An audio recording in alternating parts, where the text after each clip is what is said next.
everyone, and welcome to the Kids Story Time. Today I will be reading a story called R.l.stine Goosebumps, The Cuckoo Clock of Doom. And you can see the picture where you see the bird and then you see the cuckoo clock. So make sure you listen really hard because at the end I will be asking questions.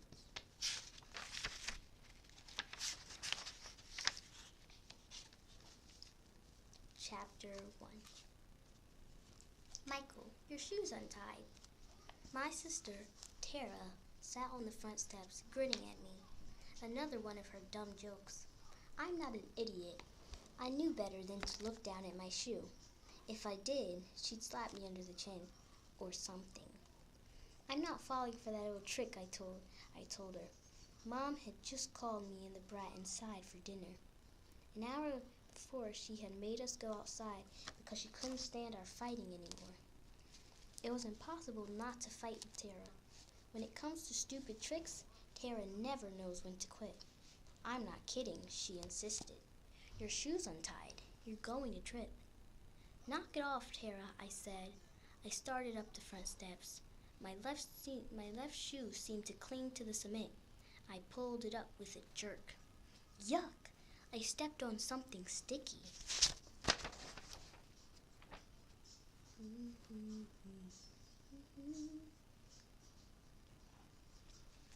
I glanced at Tara. She's a skinny little squirt with a wide red mouth like a clown's and stringy brown hair that she wears in 2 pigtails. Everyone says she looks exactly like me. I hate it when they say that. My brown hair is not stringy, for one thing. It's short and thick, and my mouth is normal size, so no one ever has to say I look like a clown. I'm a little short for my age, but not skinny. I do not look like Tara. She was watching me, giggling. You'd better look down, she taunted in her sing-song voice. I glanced down at my shoe. It wasn't untied, of course, but I just stepped on a huge wad of gum. If I had looked down to check my shoelaces, I would have seen it. But Tara knew I wouldn't look down, not if she told me to. Tricked by Tara, the terror again. You're going to get it, Tara, I grumbled. I tried to grab her, but she dodged out of reach and ran into the house.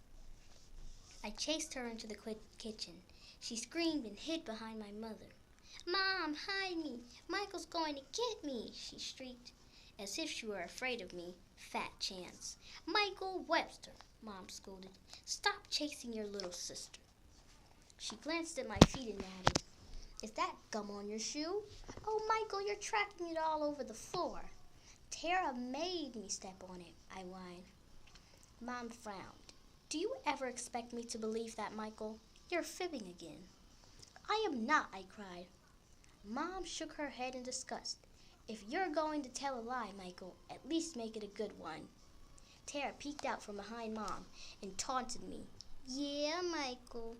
Then she laughed. She loved this. She's always getting me into trouble. My parents always blame me for stuff. That's her fault. But does Tara ever do anything wrong? Oh, no, never. She's a perfect angel, not a bad bone in her body. I'm 12. Tara's 7.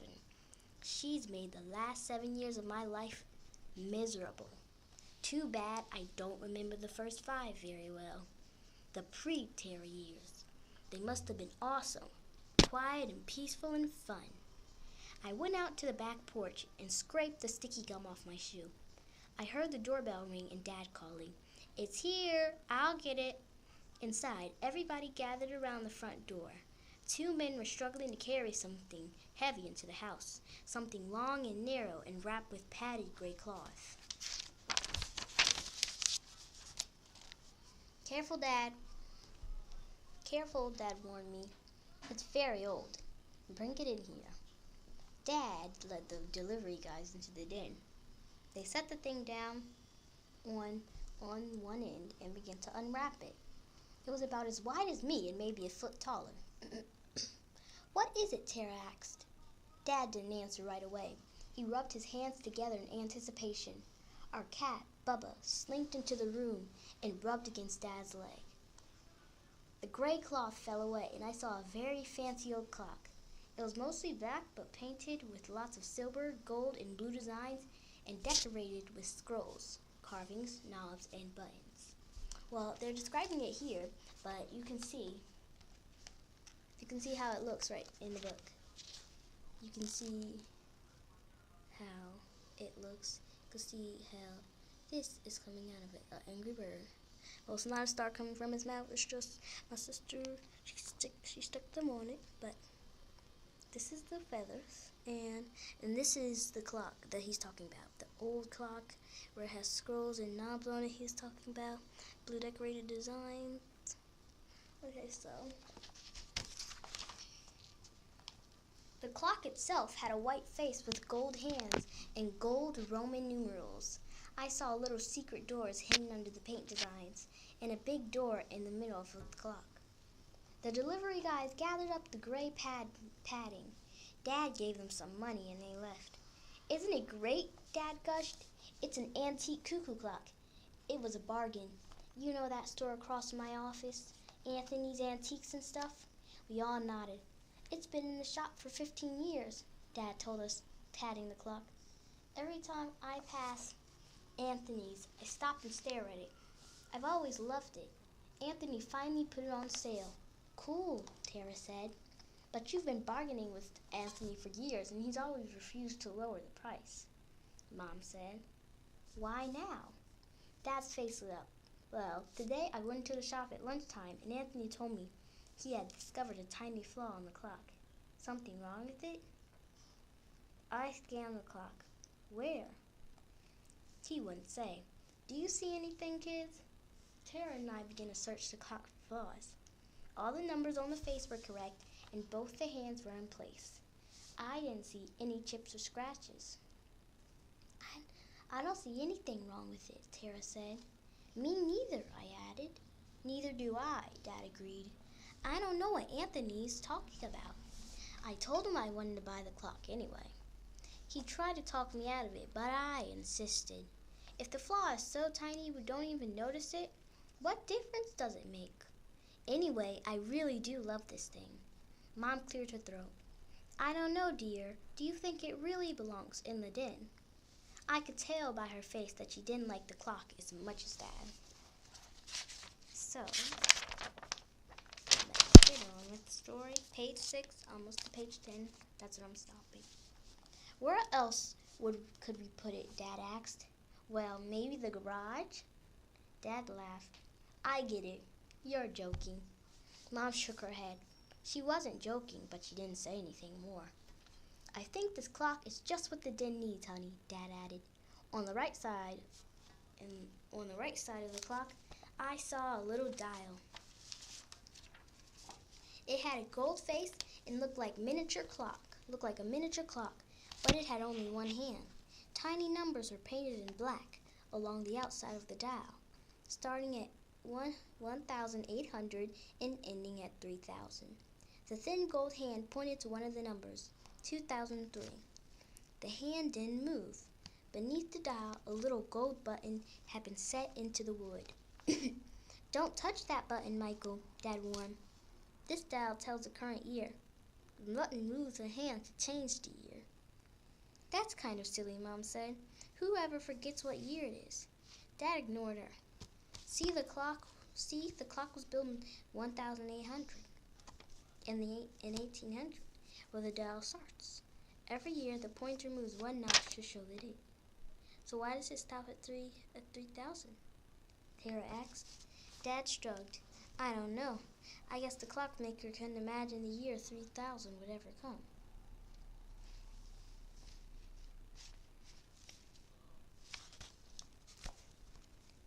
Or maybe he figured the clock wouldn't last that long. Maybe he thought the world would blow up in 2,999, I suggested. "Could be," Dad said. "Anyway, please don't touch the dial. In fact, I don't want anyone touching the clock at all. It's very old and very, very delicate, okay?" "Okay, Dad," Tara said. "I won't touch it, I promised." Look," Mom said, pointing at the clock. "It's 6 o'clock. Dinner's almost. Mom was interrupted by a loud gong. A little door just over the clock face slid open, and a bird flew out. It had the meanest bird face I ever saw, and it dove for my head. I screamed, "It's alive!" Chapter 2. Cuckoo, cuckoo! The bird flapped its yellow feathers. Its eerie, bright blue eyes glared at me. It squawked six times. Then it jumped back inside the clock. The little door slid shut. "It's not alive, Michael," Dad said, laughing. It sure is real looking, though, isn't it? Wow. "You bird brain," Tara teased. "You were scared of a cuckoo clock." She reached out and pinched me. "Get off me," I growled. I shoved her away. "Michael, don't push your sister," Mom said. "You don't realize how strong you are. You could hurt her." "Yeah, Michael," Tara said.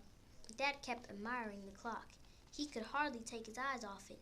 "I'm not surprised the cuckoo startled you," he said. "There's something special about this clock. It comes from the Black Forest of Germany. It's supposed to be enchanted."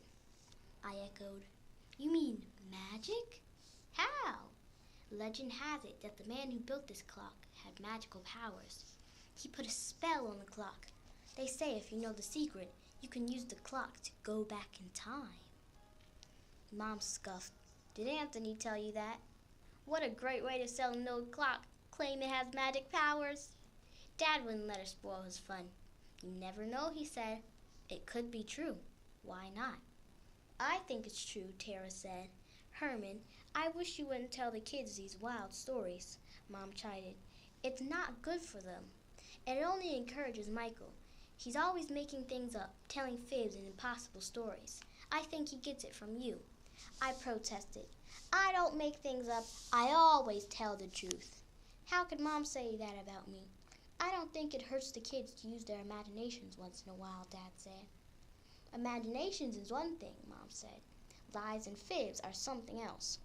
I fumed. Mom was so unfair to me.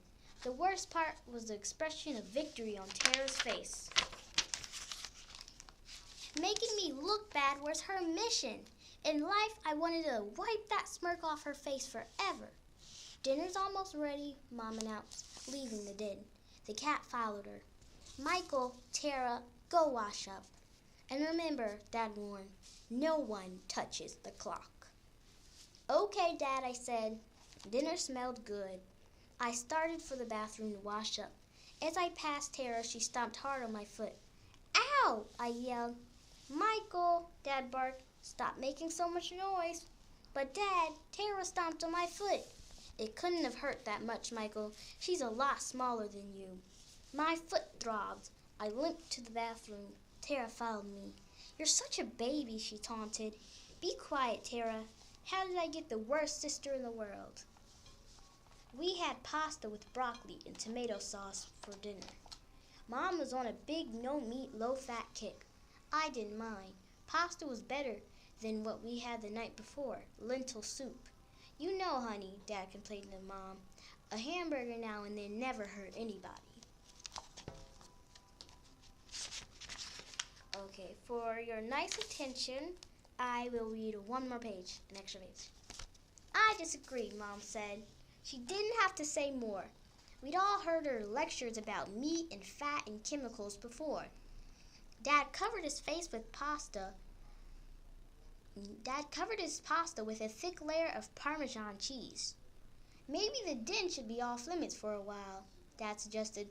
"I hate to think of you two playing in there and breaking the clock."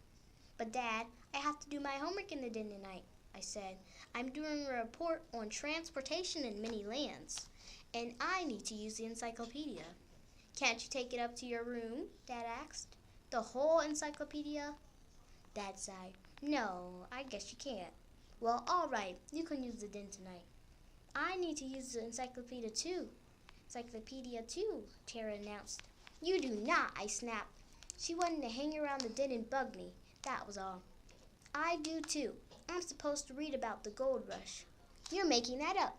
You don't study the gold rush in 2nd grade. That's not until 4th. What do you know about it? Mrs. Dolan is teaching us to go rush now.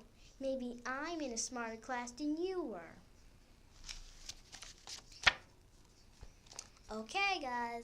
So I will see you next time. The next video will be page 12. So make sure you come back. Make sure you subscribe.